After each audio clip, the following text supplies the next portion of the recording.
SANIBONANI, how are you? Are you okay? So, today's episode we have Moegamat Tyler Thomas, who is, let's just say, someone who is very opinionated in a good way. And I also want to give a huge disclaimer that obviously these opinions expressed here are the opinions of the two of us having this conversation. And I'd love if you could disagree with us in the comments section. Email me, send me a WhatsApp message on the WhatsApp line. Let me engage with you, pretty please. I'd love to. Anything that we touched on here today, be it clothing, masculinity, femininity, anything, rape culture, men's and their body image issues, let me know what you think and what you feel. And also there's a portion in here where he speaks about Islam, the religion.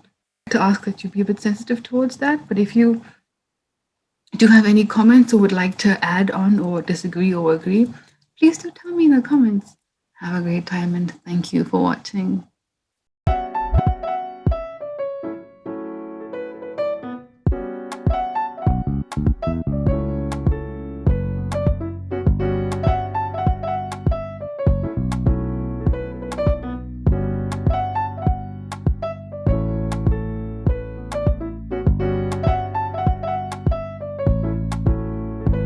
My name is Keisha Lee, and I'm your host for Take It All.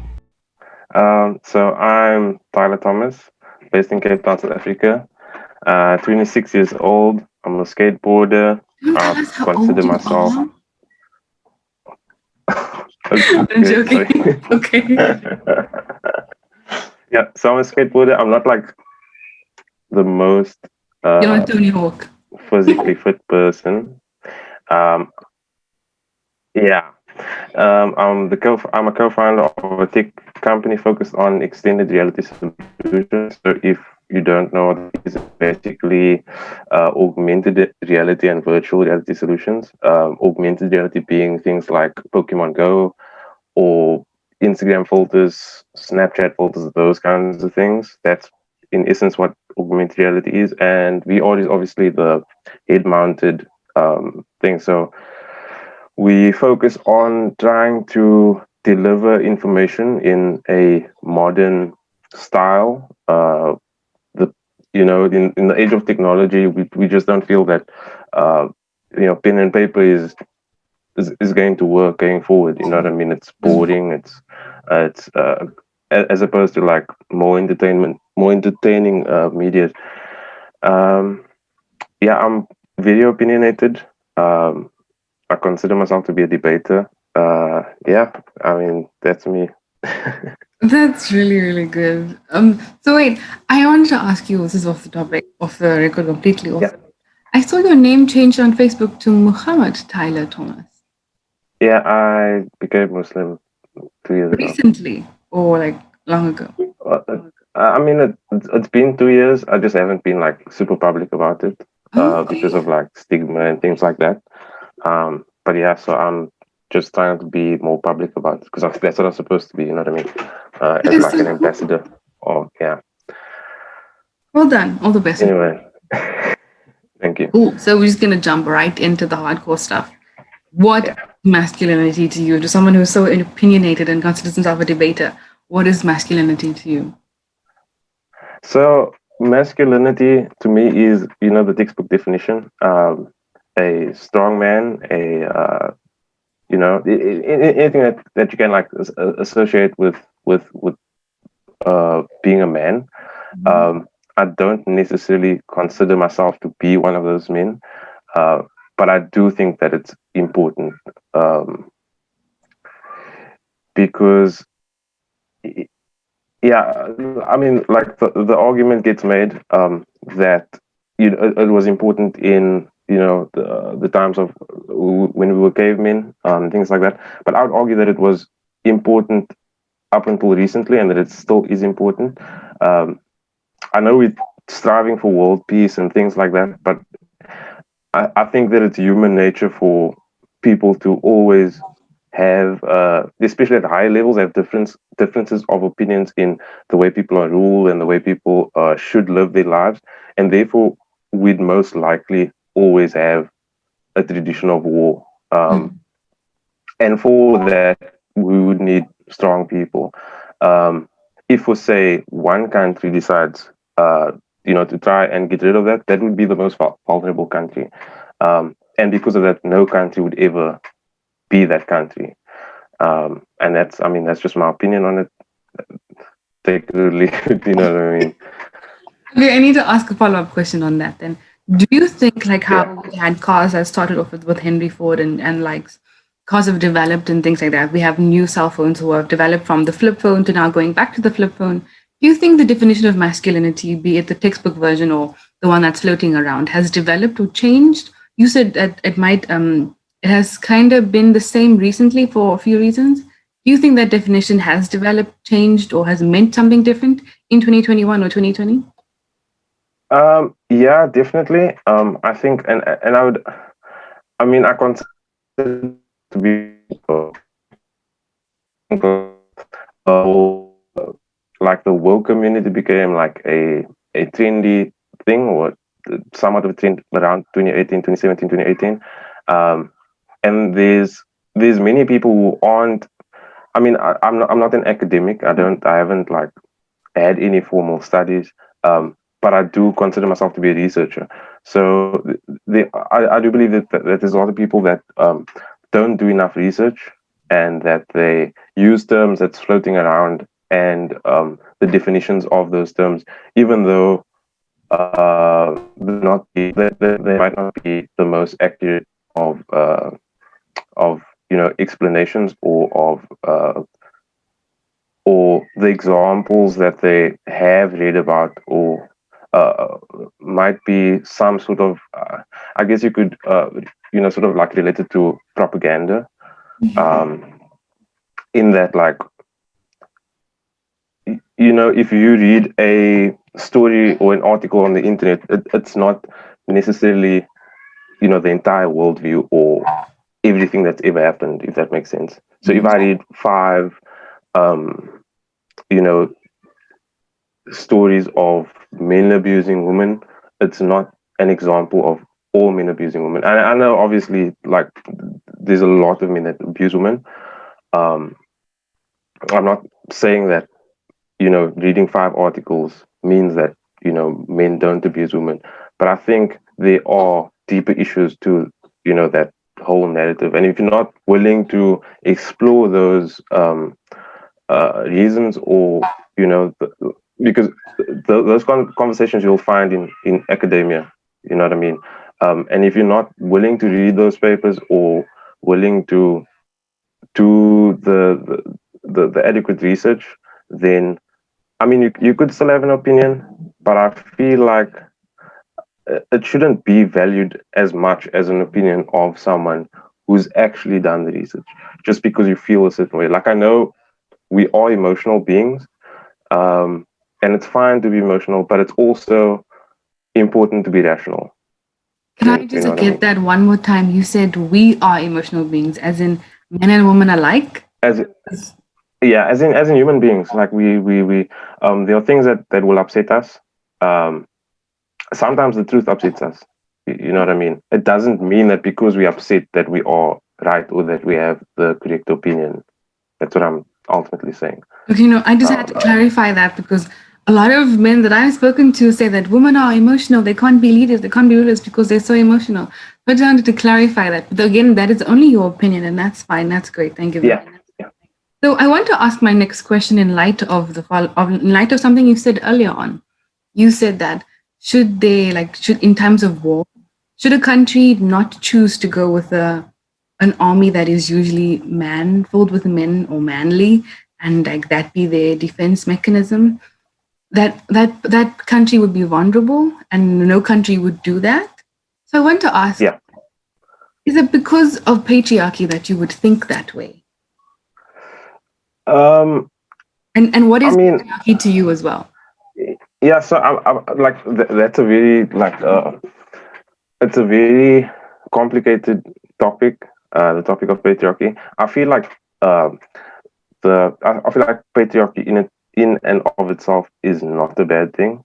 I feel like the Western interpretation of patriarchy is bad. Well, not really, uh, because it's Western. It's because the West has the liberal worldview, right? Which is basically do anything as long as it doesn't cause harm to other people, right? And obviously, if you do anything that causes harm, you will face the law. And then you get countries like China, where you just like it's in their culture not to do certain things because of the types of punishment that they will receive for doing said things, right? And also many things are banned because we know. So, for example, something like pornography is banned or heavily censored in China because of recent studies that suggest that it's not healthy for men. Also, in the liberal viewpoint, it doesn't cause any harm, so therefore it's fine. That's again getting off topic, but in essence, if you look at places before colonization, right, you had patriarchy everywhere. You had men as rulers. You had you had women doing things that like cooking for the families, looking after the children, while men went out and hunted, or men negotiated with other tribes, or men went to war against other tribes. In that scenario, I don't think anyone would have been against patriarchy because naturally, like I know the old women that joined the army, but I feel like there will never ever be, even if we do consider ourselves to be completely equal, there will never be a time where the army would consist of 50% men and 50% women unless women are forced. Because I don't think there would be that many women that would, join the army to go to war. Right now, they might because war is not a real thing. I mean, there are, the Middle East, things like that, but I mean, it's not global warfare where, your country is being bombed all the time and things like that. But anyway, my opinion on it is that because of the, I guess, like social uh, philosophies of the West, uh, it makes patriarchy inherently bad. Okay. But I don't think patriarchy is a bad thing. All right. So I need to ask a lot of follow-up questions. Yeah. So we've spoken about these I don't want to say manly terms, but these terms that donate men and their strength and their power and their whatever else. Now let's talk about the opposite thereof, of matriarchy. And I want to ask you this. Do you think by virtue of you being a man and having benefited from patriarchy, that you wouldn't have, would you have ever researched matriarchal societies back in the day, like you said, before colonization? Are you aware that there were several matriarchal societies before colonization, not only in Africa, but in Asia as well, and other European places as well? Were you aware of that? Yes. No, I'm well aware Okay, cool. of matriarchal societies. And but like like if you there's one that's always used. I'm not quite sure. I think it was in Kenya. Okay, yeah. Which is a matriarchal society uh, that actually, well, I mean, I don't know the history, but I know that it's to do with women not wanting to surround themselves with men. I'm not sure if it was pre-colonialism or post-colonialism. Well, there's one that I know of that's post-colonialism. It was made in 1990. Well, it was really Yeah, great story because it's funny you mentioned the Kenyan one because I was thinking about that too. It was made because this woman was raped by British soldiers. That is why she created this matriarchy. exactly. So can I then say patriarchy Exactly. the reason because literally patriarchy, men all powerful doing whatever they want to, causing harm, unfortunately, then caused this woman to say, I want nothing to do with men, unfortunately, that I'm going to create a society just for women who are like who have gone through the same trauma as me, who want to be surrounded by support and whatnot. Can you say Yeah. patriarchy is, I don't know, man. As much as you, as much, I mean, it's powerful, unfortunately. But who put patriarchy or men on this on top of the hierarchy of, I don't know, world, the animal, the food chain? Who put them? Like, why are men there? Like, how did they get there in the first place? Because they can go out and hunt and do things. What if women were given the same opportunity to go and develop their skills in hunting, in knife making?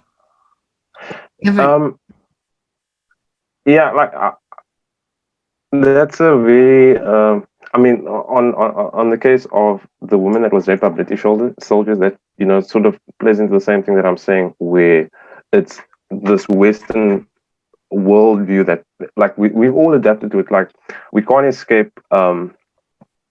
We can't escape the fact that most of the world was colonized, and we all share a similar worldview, right?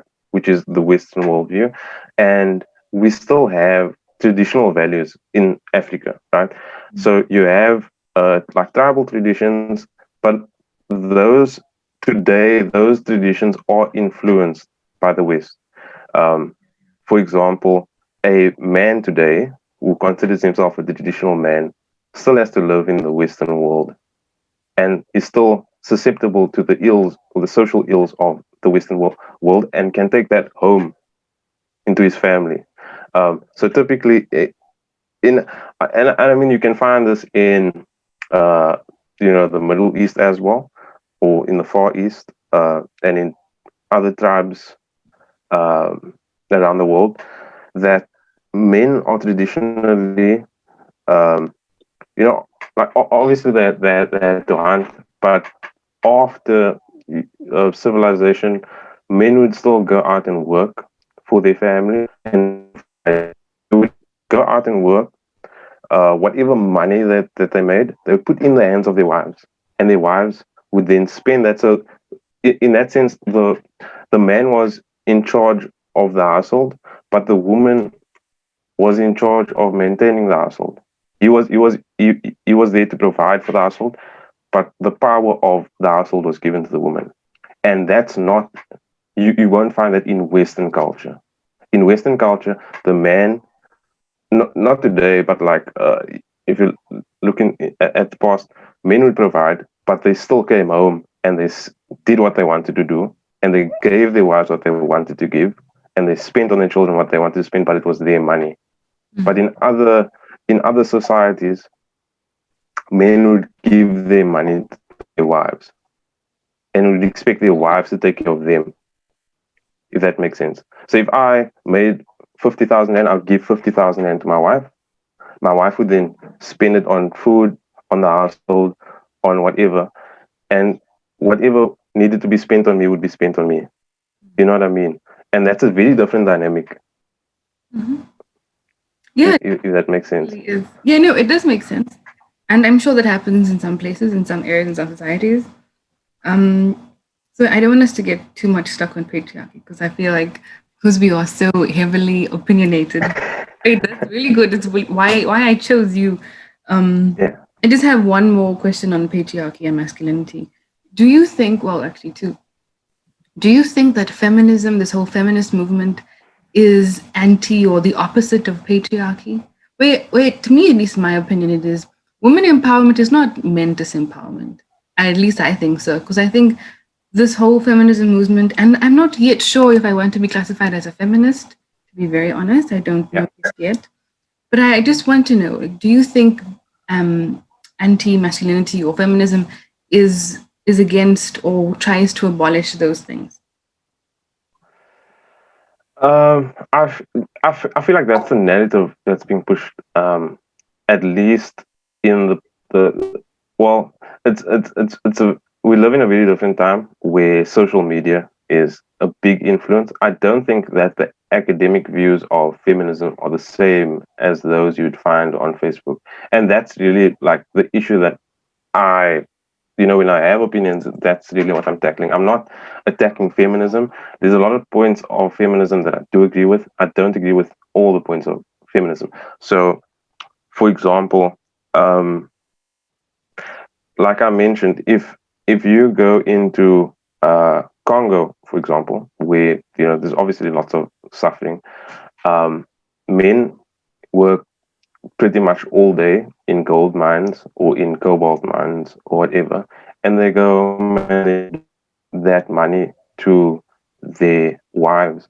And a woman in South Africa or in civil society, as you call it, complains about the power that she has in this society, but in contrast to Congolese men, she's way more powerful. If that makes sense. Um, so that was the one point, and then the other one was that even when there's another point that I have is that when there's only a finite amount of jobs, right? Mhm. And if you have both men and women working, which is I'm not against it, but I'm trying to bring like an alternative opinion. Um, if you had only men working, you'd have more families being able to sustain themselves. If you have men and women working, you'd have men and women of those same families working, effectively limiting the job supply by half, if that makes sense. So then you'd have half a society that's poor, and that leads to other things. That leads to people being forced to steal, people being forced to murder, because how else are you going to rob a house if you're not going to murder someone? And that's also like, for me, all these issues tie into each other. I'm not like, when I make a point, it's very hard to do on Facebook or even on a platform like this, Mhm. because these issues are so well tied into each other that to be able to speak on everything would take a really long time. Yeah, that's very true. Yeah, so in my view, some things are not ideal, but they are better than other. Some scenarios are not ideal, but they are better than other scenarios. So in the case of having only men work, you'd have more men being able to provide for their families.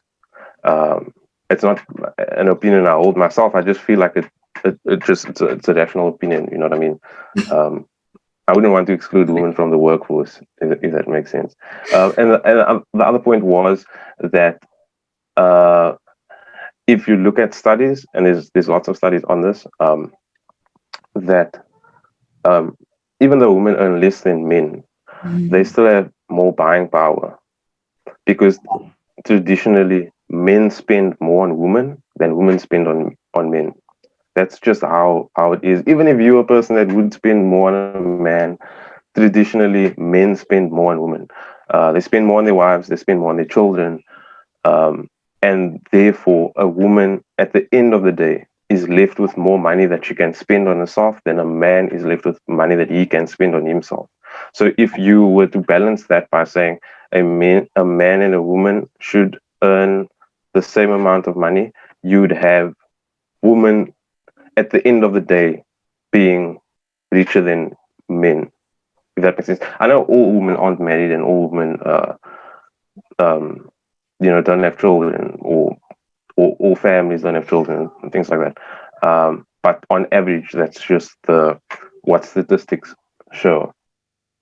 I Yeah, think so those are I just my need to points. go and find those statistics. Yeah, I'll link it to some of the things that Yes, I'm please, speaking about. please send them to me. I'd love that. I need to ask your example earlier on about a man in the DRC and a woman in Yeah, South Africa. Can I just ask you, do you know about intersectionality? no, I don't Okay, know. so I can't fully explain it because there's this one man, Kesler, who explains it so beautifully. And I feel like I wouldn't do it justice.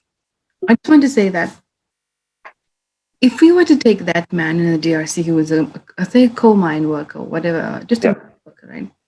And a black woman in South Africa who is disabled, who is maybe mentally ill as a result of her disability or other illnesses that have affected her mentality, mental capacity, and who stays in Langa or Kailicha where service delivery isn't great. Do you think that is equal footing to put those two kinds of people on?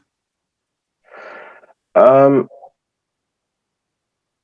I mean, I wouldn't know, but the comparison I'm trying to make is not of that woman, because that woman isn't fighting the feminist fight. True, but you If that said she makes was sense. better off than the man in the deal. No, no, no. I'm speaking about the woman who is complaining about being a woman in civil society. So the woman who is in a corporate environment but doesn't earn as much as a male counterpart, or because even if you go to that point, white women in South Africa still earn more in the same roles than black men. So in that sense, I know it's like a racial disparity, but it's still that white women earn more than uh, black men. And the feminist movement historically has been driven by white women. Um, they, I mean, I think it's like there's three waves of feminism. I'm not sure what the dates are, but I know second wave feminism was um, really about white women. It wasn't inclusive of black women. It wasn't inclusive of any woman of color. It was just about white women being equal to a white man, and that's why I say like these issues are they're so much bigger than these silos that we put around issues. So yeah, that's really. That I think we should definitely move on.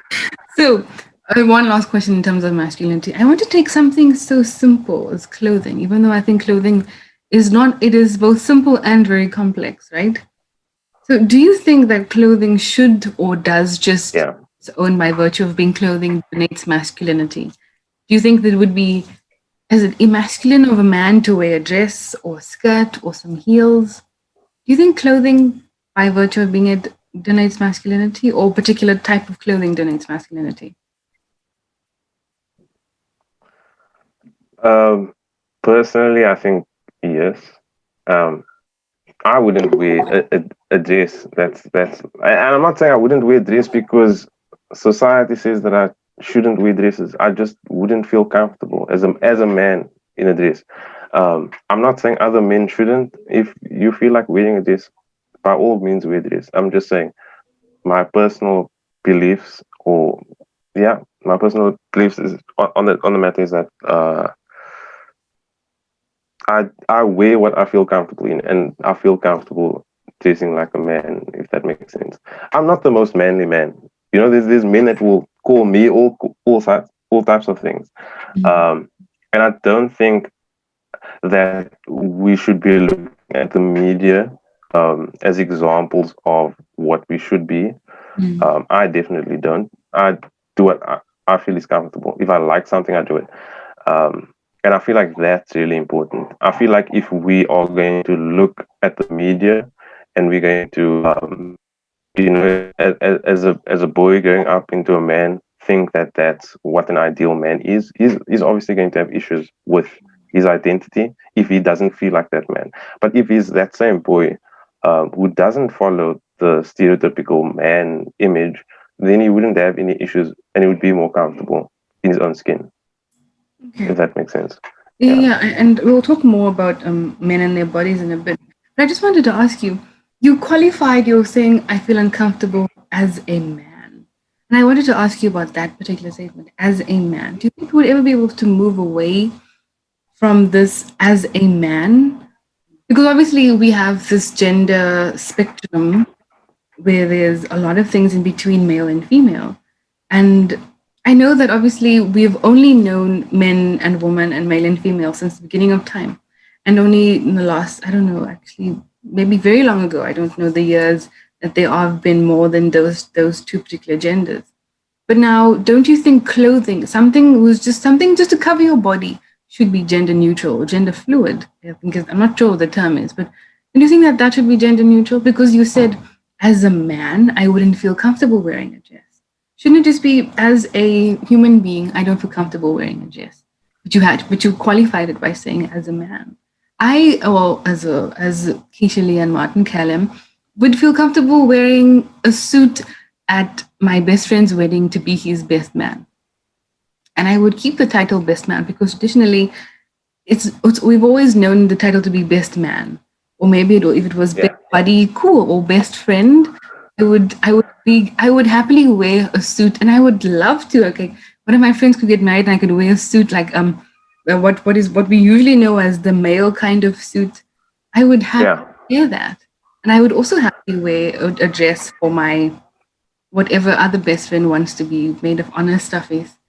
But why there this distinction as a man? I wouldn't feel comfortable wearing a dress. Um, I guess that's a fair point. Um, but again, I think it's a lot more than society, because I think if even if it is something that comes from society, um, there would need to have been a beginning of that tradition. Um, so where did that start? Did it start with our biological differences? Did it start with our physiological differences? And if so, I would I would say that um, a masculine man would be like I don't agree with the what we consider fashion today. Um, I don't think both men and women. I don't think we should be sexually appealing to the opposite gender. That's my personal beliefs. Um, I believe that that's a big part of why this conversation exists in the first place. Mhm. Um, yeah, I feel like clothing should just be a covering for your body. It shouldn't be this thing that turns you into an object of appeal because you are a person. Your mind is more important than your body, and that causes a lot of people to be uncomfortable with their bodies. You know what I mean? If we look at sexy men or sexy women, um, everyone tries to become that, and because they can't, they face all these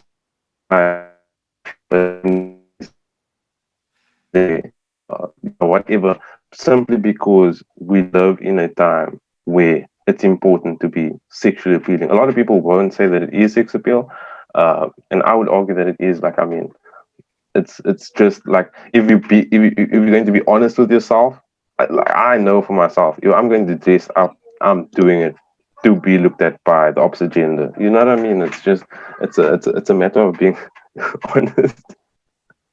You think so? You really think that women get dressed to be sexually I'm not, to the no, not women. I'm talking about no, I'm not. I'm not talking about women alone. I'm saying men and I'm so sorry. women. It's just Yeah, it just went off. I'm so sorry. There we go. okay. Mm. Back. Yeah, so where was I? So wait, you think that ultimately in the back of our heads that men and women get dressed for the opposite sex? Yeah, I think because like I mean our biological imperative is to reproduce. That's the baseline of it. We have all these uh or in computer science we'll call it like layers of abstraction. Mm. Um and we cover our natural or biological imperatives with all these like social norms and things like that. But at the end of the day, we are just looking for a perfect mate.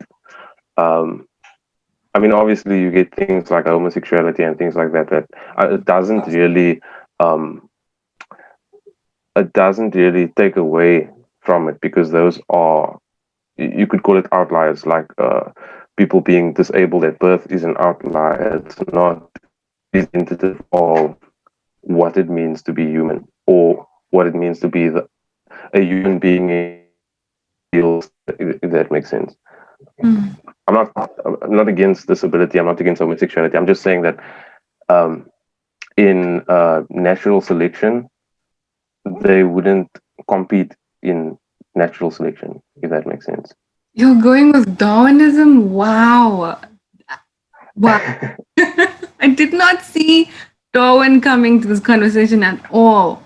But I mean, okay. Then again, I have to give this disclaimer at the beginning of the episode that this is your opinion and you are allowed to have it. Yeah, Um, yeah, definitely. I would like to disagree that women and men don't get dressed for the opposite sex. Maybe a large part of population does, but I like to think that the other population, that the other half or the other however percentage it may be, get dressed for themselves to feel good for their self-esteem, for their like. If I want to feel like a sexy beast, I want to feel like a sexy beast for me, or whatever. And maybe some people want to take pictures and post them on Instagram as whatever it may be, whatever captions they put on and or put on Facebook or put on their thingy. But well, at least for me, I'm trying to recall if I've ever dressed up to say that yes, I'd like the attention of a man today when I go. No, I'm not. Yeah, no. So I'm not saying that you as an individual do that. I'm saying that because there are people that do that, and they are typically who we look up to in society, if that makes sense. So we look up to sexy people, or we look up to, uh, men with like ripped abs and things like that. Those people are, I wouldn't say all of them, but typically those are the people that do have more sex. If we're being honest, you know what I mean. We wouldn't So know in that, I mean it's up for debate. So if we are following those people, even if we aren't dressing up for the opposite gender, um, in essence, the idea of dressing up still comes from that same idea. I'm obviously it's an opinion, but I know myself as a man, and I know that as a man, I find women sexually appealing. That's just that's our chemical makeup. There's lots of men would argue against that point, but there's also another study. So there was this there was a well, there was this guy who did a street interview, um, and then he also obviously references a study, and he shows a clip of the study that men and women can't be friends. Now you'd get like for a woman, it's easy, right? So for a woman, it's easy to say men and women can be friends, and for women, they genuinely feel that way. For a man, it's different. For a man would get it would get to a point where a man is sexually attracted to his friend, who's a woman. Even if she doesn't feel the same, you would feel that. And that's why if you think about the term friend zone, like what comes to your mind? It's never a woman who's stuck in a man's friend zone. It's a man stuck in a woman's friend zone. So that man who's stuck in the friend zone might have started as, an innocent friendship, but eventually started feeling sexual attraction to the woman, um, and that just shows our biological differences as men and women. So as a woman, it's fair to say that you do feel that women and men can be friends, but on the opposite side of the spectrum, it's very hard for a man to be friends with a woman without finding her sexually attractive. But don't you think that's nonsense? Because No, I don't. okay, that's okay. But my point would be that if I feel like it's then like yes, your brain and physiological reactions to things are different to ours because we are biologically different. Our makeup are really different. But Yeah. to the core of things, we know what's right and wrong, and we know what is and black and white and things like that. So why would you then having a friendship with somebody?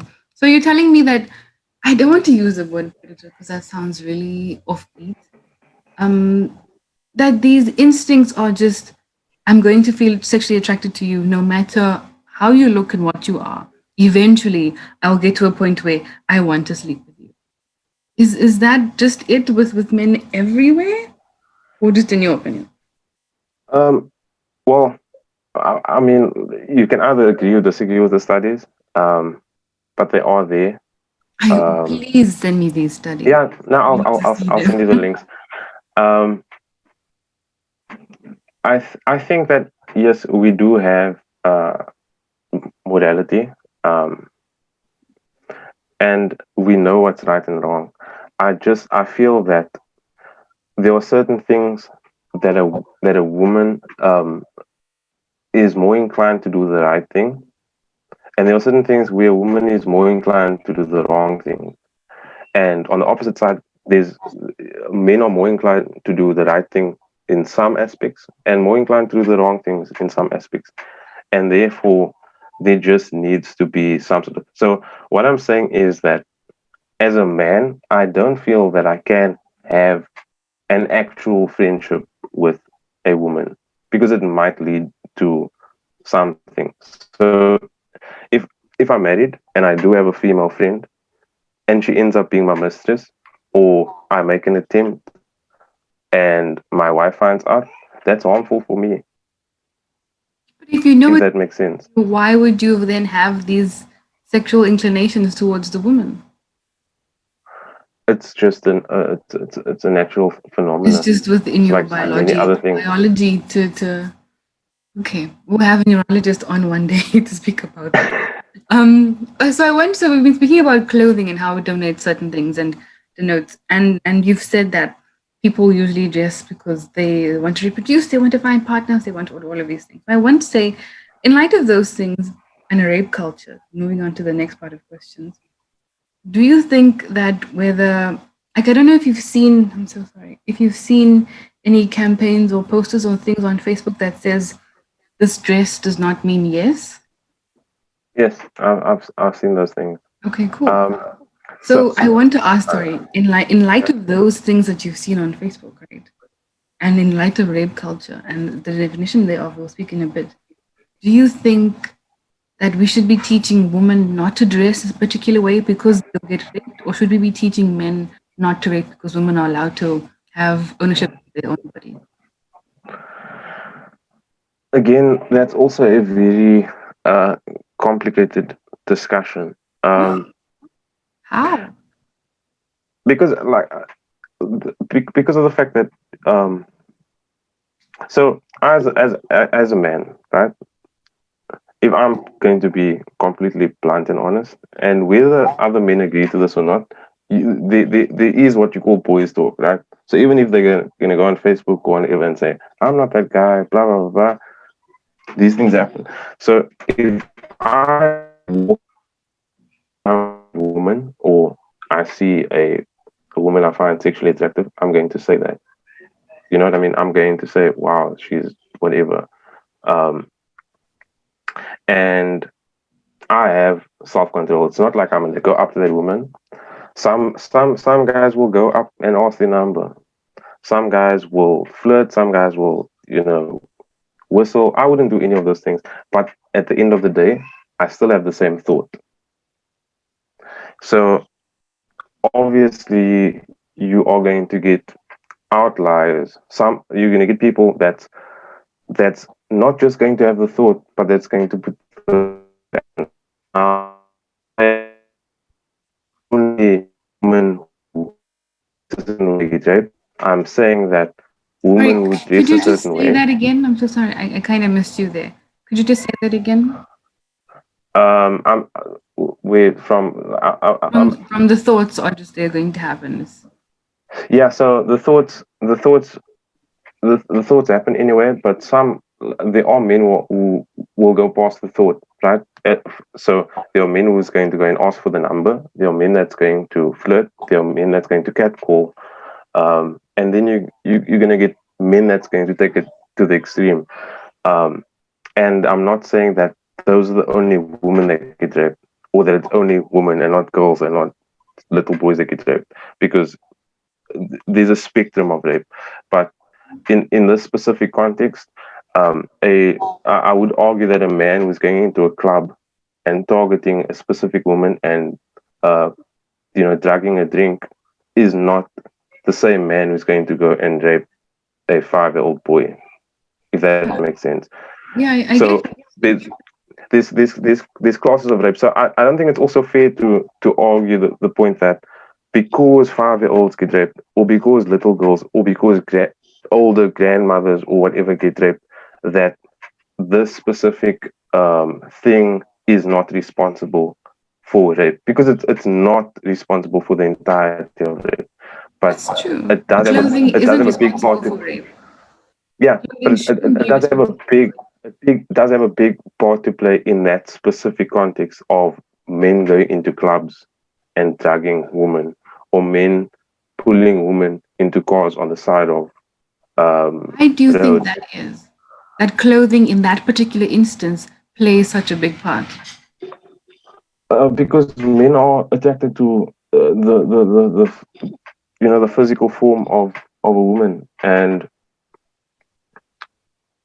the big, like, the only time I've had sexual desires or sexual thoughts or whatever of a woman was when I could see her physical form. For a man, that's enough. Just being able to see her form. For a woman, sex is not it's not that black and white for women. It is that black and white for men. Um, so the easier it is to see a woman's figure, the easier it is to imagine what it would be like, and therefore the easier it would be to, if you were that man with psychological, because I do believe it's a psychological issue. A man who goes out and rape is suffering from some sort of psychological issue. The same way a man who goes out to murder, or a woman who goes out to murder, is suffering from a psychological disorder, because it's not it wouldn't be considered normal to just go out and kill someone or just go out and rape someone. You think so? That they'd be suffering. So you're saying that the perpetrator in this, you, in your opinion, usually would be suffering from some psychological something. Yeah, it wouldn't necessarily be a. I wouldn't say that it would be um,